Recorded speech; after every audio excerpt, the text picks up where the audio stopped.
কনফ্লুয়েন্সেস confluence কি? Trading এর ক্ষেত্রে এটা কেন গুরুত্বপূর্ণ? বিশেষ করে স্মার্ট মানি ট্রেডিং এর ক্ষেত্রে কেন গুরুত্বপূর্ণ? ছোট্ট করে আজকে এটা নিয়ে একটু কথা বলবো। বসে আছি, ফ্রি আছি। সো চিন্তা করলাম একটু শেয়ার করি।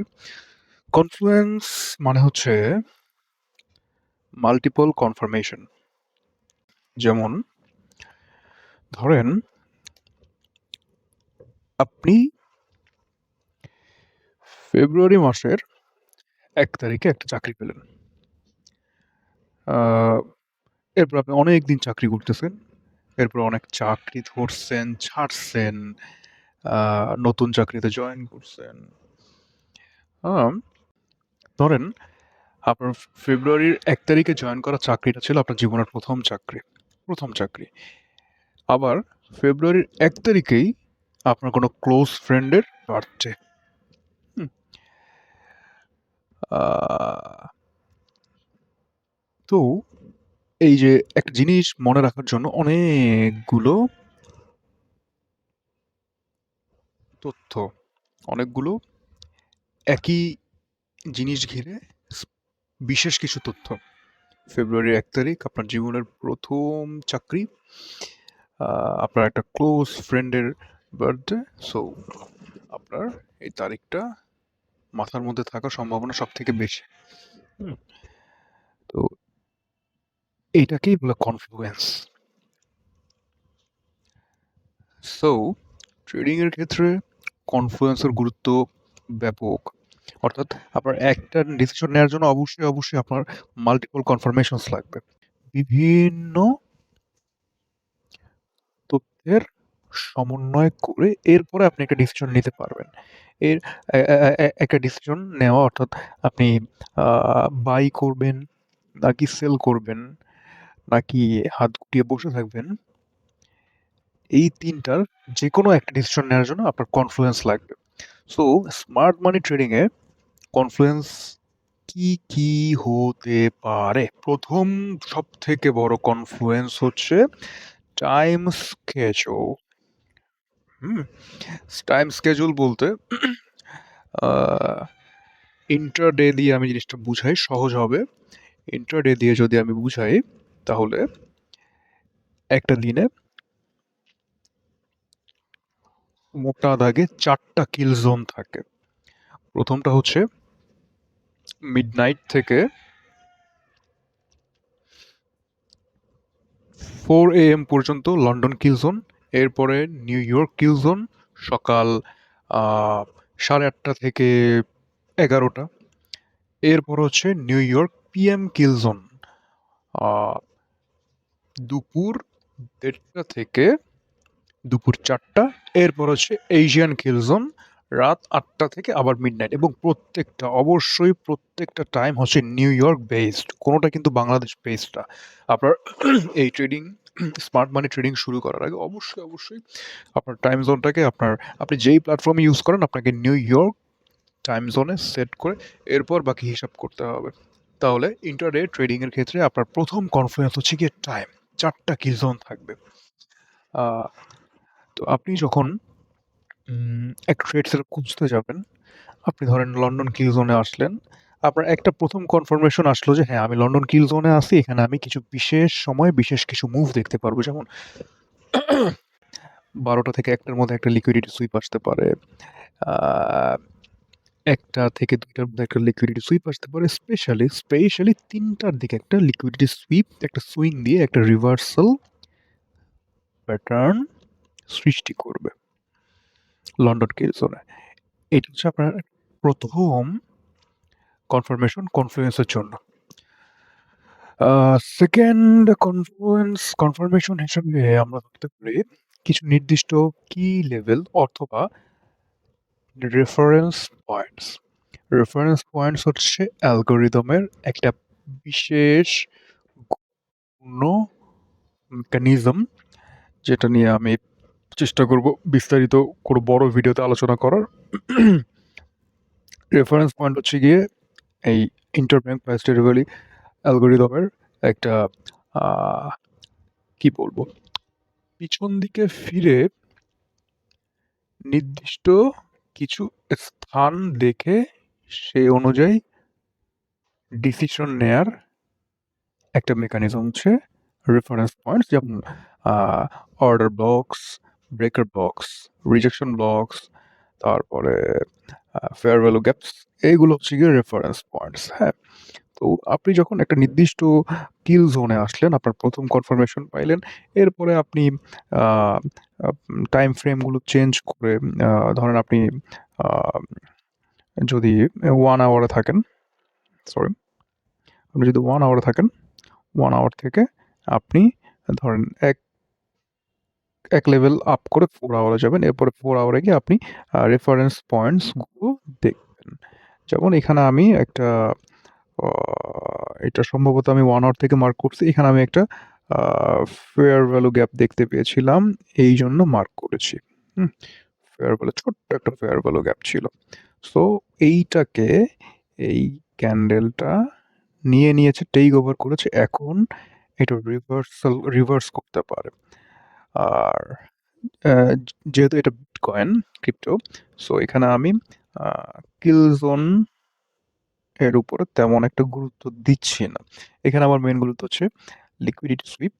এইখানে এই 2 ক্যান্ডেলের উপরে অনেক হিউজ পরিমাণে লিকুইডিটি ছিল, যেটাকে এই লম্বা ক্যান্ডেলটা সুইপ দিয়েছে।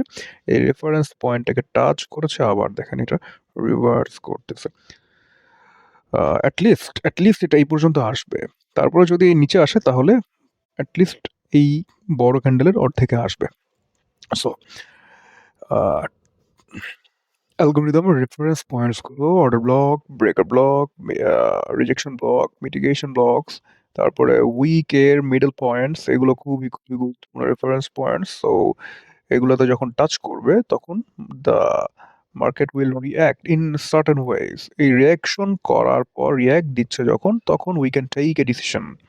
সো এটা গেল আরেকটা কনফার্মেশন অফ দ্য কনফ্লুয়েন্স। এটাও একটা কনফ্লুয়েন্স, অর্থাৎ কয়েকটা কনফার্মেশন মিলে একটা কনফ্লুয়েন্স আসবে। এরপরে আরেকটা কনফ্লুয়েন্স হচ্ছে নিউজ।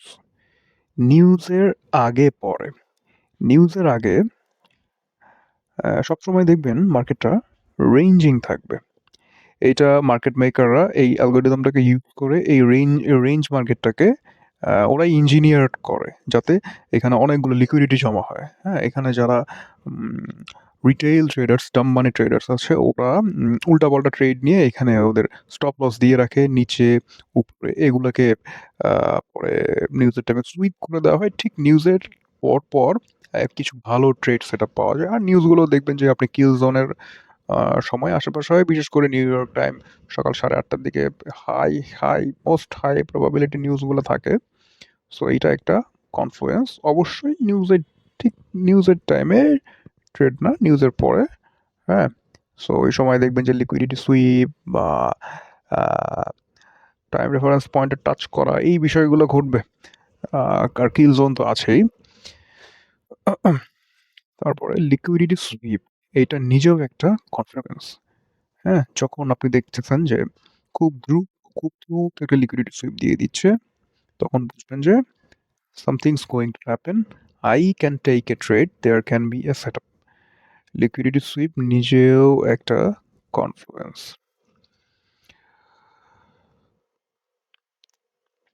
তারপর হচ্ছে ডিসপ্লেসমেন্ট। ডিসপ্লেসমেন্ট একটা ভালো কনফ্লুয়েন্স। ডিসপ্লেসমেন্ট হচ্ছে একটা নির্দিষ্ট রেফারেন্স পয়েন্টে টাচ করার পরে, আমি একটা জিনিস দেখাই। এইখানে ছোট্ট একটা ফেয়ার ভ্যালু গ্যাপ আছে, এই জায়গাটা ফাঁকা। ঠিক আছে, তো ডিসপ্লেসমেন্ট হচ্ছে একটা রেফারেন্স পয়েন্টকে টাচ করলো, টাচ করার পরে খুব লম্বা করে বড় অপোজিট ক্যান্ডেল দেখা যাবে। টাচ করার পরে দ্রুত এখান থেকে আবার রিভার্স করবে।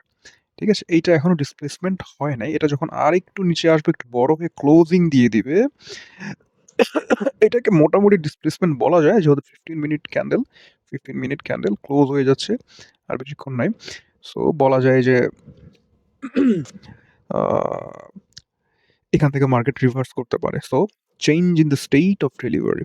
এখন অ্যালগোরিদম সে তার প্রাইস ডেলিভারি কোন দিকে করবে, সেল সাইডে করবে, সেই ডিসিশনটা নিয়ে নিচ্ছে। So close below lower prices, এইটা এখানে নিচে ক্লোজিং করবে, তাহলে আমরা ধরতে পারি আরও নিচে আসবে। So এইটাও একটা কনফিডেন্স, ডিসপ্লেসমেন্ট একটা কনফিডেন্স। তো ডিসপ্লেসমেন্ট দেওয়ার পরে যখন মার্কেট লিকুইডিটি নেওয়ার পর, ইন্টারনাল বা এক্সটার্নাল লিকুইডিটি নেওয়ার পরে, স্পেশালি ইন্টারনাল লিকুইডিটি নেওয়ার পরে, সরি এক্সটার্নাল লিকুইডিটি নেওয়ার পরে, অর্থাৎ একটা ক্যান্ডেলের সুইং এর নিচটা নেওয়ার পরে যখন আবার ইন্টারনাল লিকুইডিটি নেওয়ার জন্য ভিতরে যাবে, তখন আমরা জুম ইন করে টাইম ফ্রেম ডাউন করে এখানে আমরা ফিবোনাচি ফিব টুল বসিয়ে আমরা গোল্ডেন জোনের অপেক্ষা করতে পারি। হ্যাঁ, এই যে এখানে একটা ফেয়ার ভ্যালু গ্যাপ দেখা যাচ্ছে। সো এখানে যদি একটা ফিবোনাচি বসাই, সো আমরা এখানে দেখতে পারি এটা পুরোপুরি এটার সাথে অ্যালাইন্ড করবে। যদি এইখান থেকে রিট্রেসমেন্ট নেয়, যদি এখান থেকে নেবে বলে মনে হচ্ছে না উপর দিকে, সো ফিবোনাচি গোল্ডেন জোনটা এইখানেই, ঠিক এটার সাথে মিলে, এটা একটু নিচে আসতেছে যেহেতু, ঠিক আছে, সো এই যে এটা মিলে যাবে, এটা একদম কাটায় কাটায় মিলবে। হ্যাঁ, এটা আরো নিচে আসবে, নিচে এসে এখানে মিলবে, তারপর যখন রিট্রেস করবে তখন এইখানে ব্যাক গিয়ে আবার নিচে যাবে। হ্যাঁ, আর এই ফিপটা হচ্ছে গিয়ে সরাসরি আইসিটি মিস্টার মাইকেলের থেকে অ্যাডপ্ট করা। এটা ওনার ডেভেলপড একটা ফিপ পয়েন্টস। এই এই যে এখানে যে ডিজিটস গুলো আছে, এগুলো উনি ওনার নিজের সুবিধা মতো সাজিয়ে নিয়েছেন। আমরা যারা স্মার্ট মানি ট্রেড করি বা আইসিটি ট্রেড করি, আমরা মোটামুটি এটাই ফলো করি। হুম, আর এমনিতে ফিবোনাচির যে বেসিক রুলসটা, সেটা সবসময় সলিড থাকবে, সবসময় যেরকম সেরকমই থাকবে, সেটার উপরে বেস করে জাস্ট সংখ্যাগুলো চেঞ্জ হয়। হ্যাঁ, এখানে তেমন কিছু শেখার মতো নাই। জাস্ট একটা সুইং থেকে আরেকটা সুইংয়ে এই ফিপটা বসাইলে যখন রিট্রেস করবে তখন এই এই যে এখানে যে ঘন জায়গাটা, বিশেষ করে 705 গোল্ডেন জোনে আসবে। এখানে আরেকটা ডিসকাউন্ট এবং প্রিমিয়াম একটা কনসেপ্ট আছে, অকশন মার্কেট কনসেপ্ট। এটা হচ্ছে ইকুইলিব্রিয়াম, এটা নিয়ে অনেক বিস্তৃত আলাপ করতে হবে, অনেক সময় সাপেক্ষ ব্যাপার। সো আই হোপ একদিন সময় নিয়ে এটা নিয়ে কথা বলবো। তবে মূল কথা হচ্ছে এই ফিবোনাচি, এই ফিবগুলো একটা কনফ্লুয়েন্স। সো সব কনফ্লুয়েন্স একসাথে হয়ে আমাদের সুন্দর একটা আউটপুট ডিসিশন আসবে। ওইটা অনুযায়ী আমরা আমাদের স্টপ লস প্লেস করব, ঠিক আছে? এইটাই। সো এইগুলো ফলো করলে আমাদের ট্রেডের সম্ভাবনাগুলো অনেক অনেক বেড়ে যায়, অনেক বেড়ে যায়।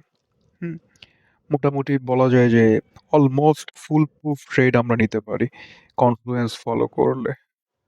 অনেক সহজ করে দেয়, আপনার বুকের ধুকপুকানিটা কমে যায়, আপনার ভয়টা চলে যায় যে আমার স্টপ লস হিট করতেছে আমি মনে হয় শেষ শেষ শেষ। না, you start to see the green digits, ঠিক আছে, পজিটিভ দিকে যাচ্ছে আপনার ট্রেড। এরকম একটা আপনি কয়েক মাল্টিপল কনফার্মেশন নিয়ে এরকম একটা কনফিডেন্সটা আপনি নিশ্চিন্তে বসে থাকতেছেন, সহজ হয়ে যাচ্ছে। কাটায় কাটায় আপনার প্রত্যেকটা লজিকের সাথে প্রত্যেকটা লজিক মিলতেছে। হ্যাঁ, কিছু জিনিস হয়তো বা আপনার এখন মাথার উপর দিয়ে যাইতে পারে, নির্দিষ্ট কিছু যে রেফারেন্স পয়েন্টস যেগুলো বললাম, ফিপ টুলের যে ইউজটা, বাট এগুলো একটু মোটামুটি ক্লিয়ার করে দিলে আর একটু যদি চর্চা করা হয়, অনেক সহজ হয়ে যায়।